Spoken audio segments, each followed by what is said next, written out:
Laura is an award-winning journalist for The Guardian. She arrives at work, where her co-workers praise her on her latest piece exposing corruption in an NGO. She opens her email and finds an exclusive invitation from the Lindstad Foundation.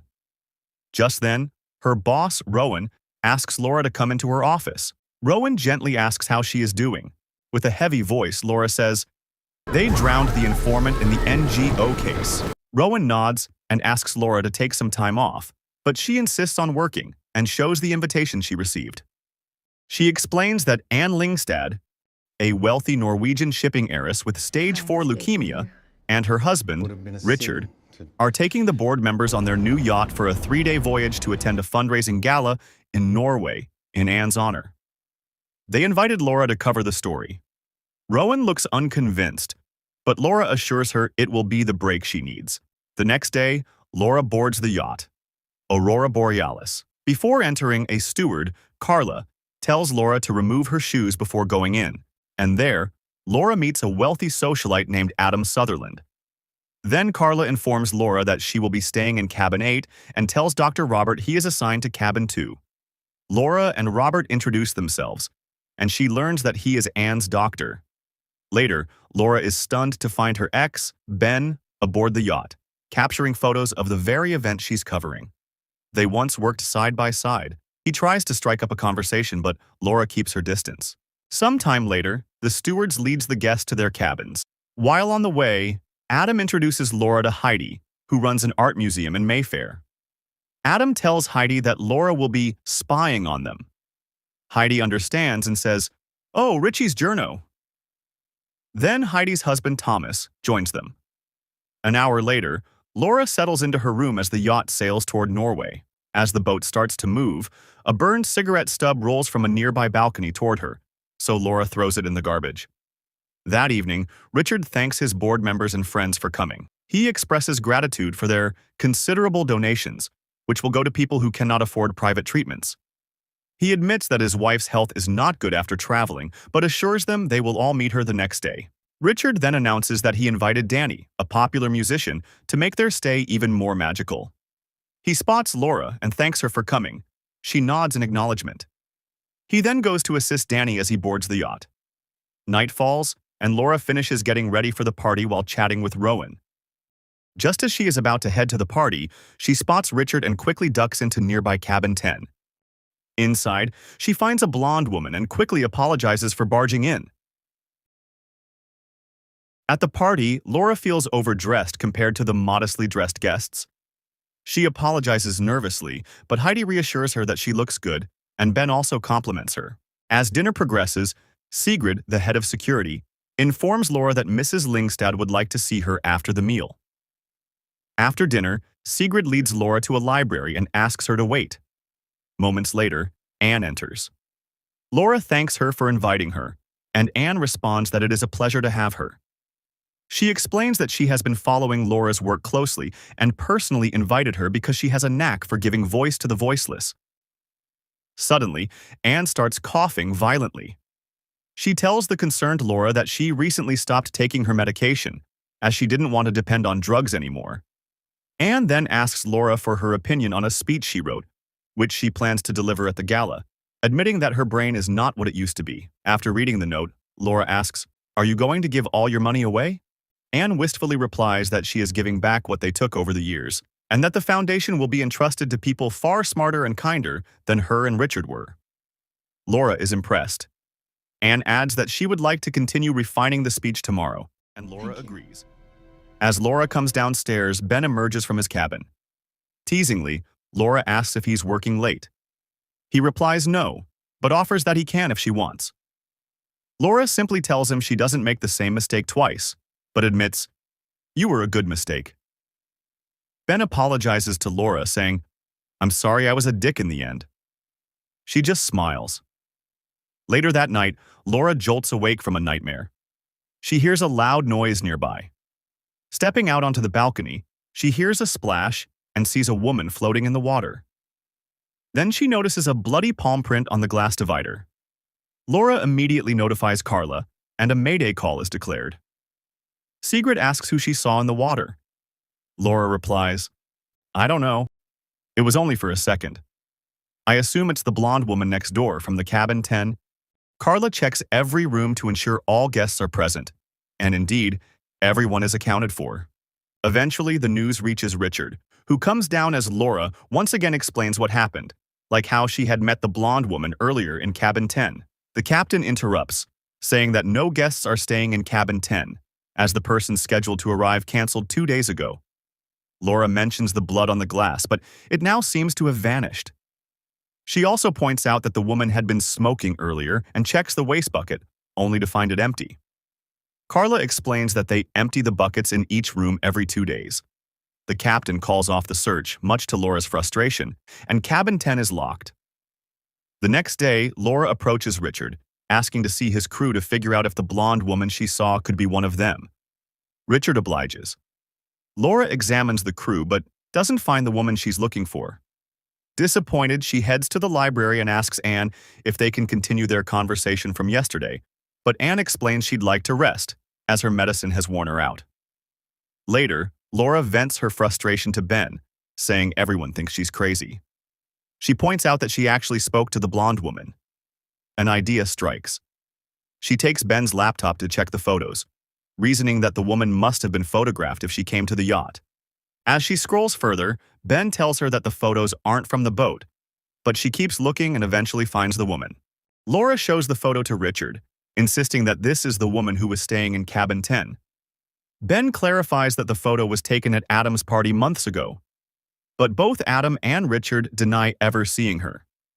Dr. Robert speaks up, suggesting that yesterday might have been traumatic for Laura, since she had only recently witnessed a woman drown. Shocked, Laura asks Robert how he knew about that. Ben cuts in and admits that Rowan had told him about the incident. Laura demands to know why he would share something so personal, and Ben replies that he was worried about her. Richard then tells Laura he will have people look for the woman in the photo and, in the meantime, arranges a spa session for her.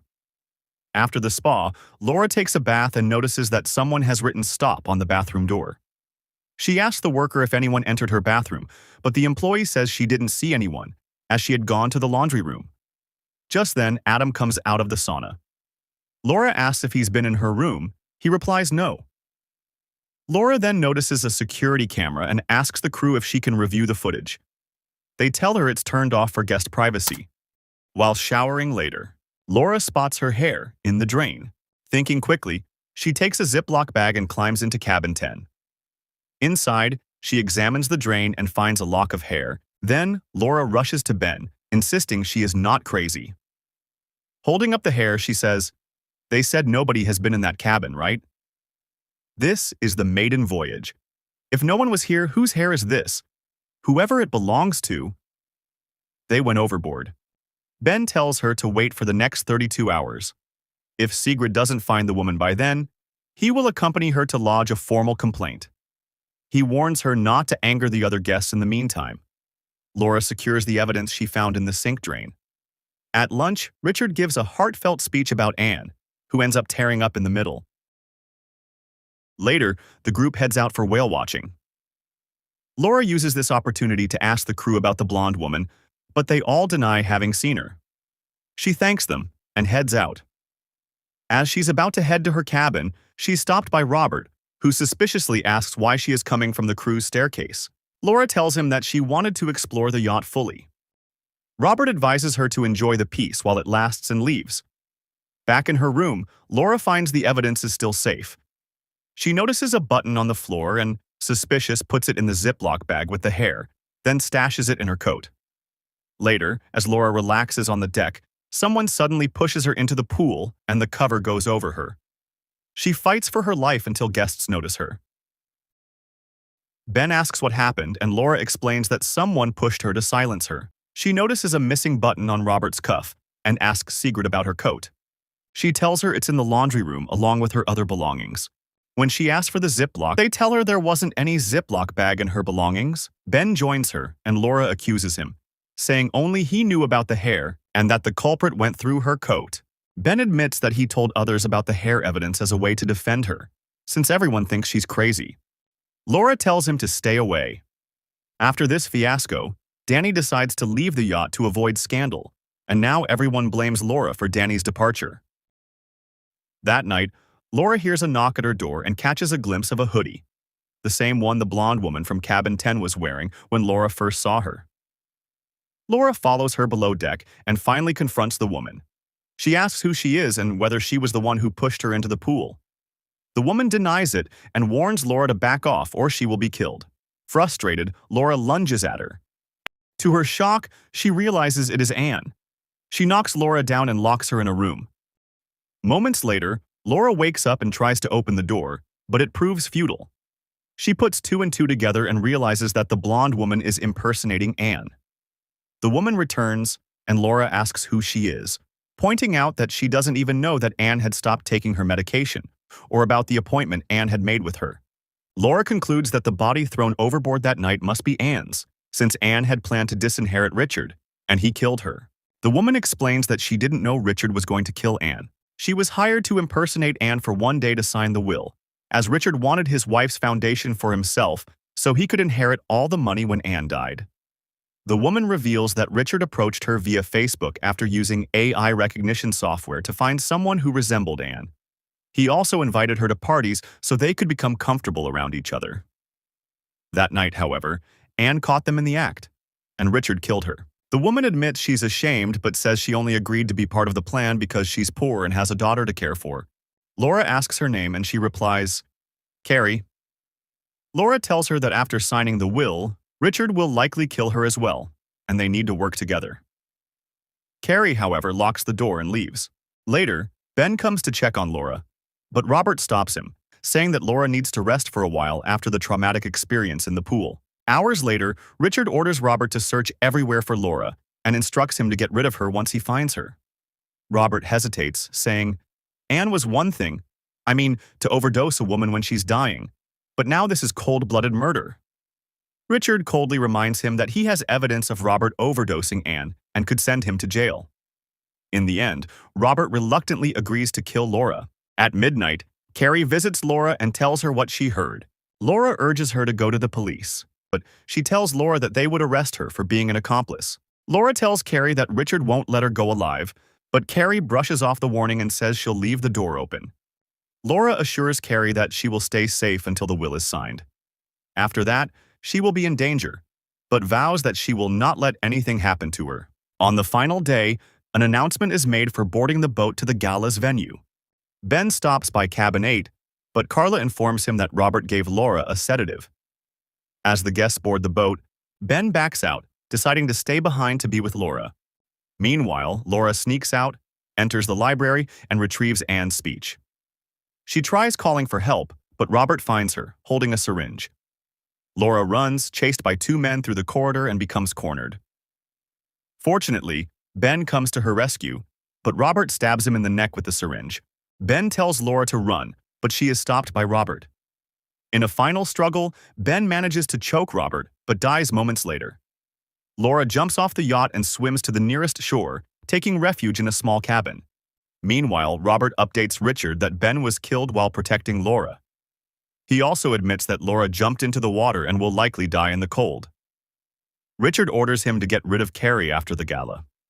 Later, Carrie signs the will, surprising the lawyers with her change of heart.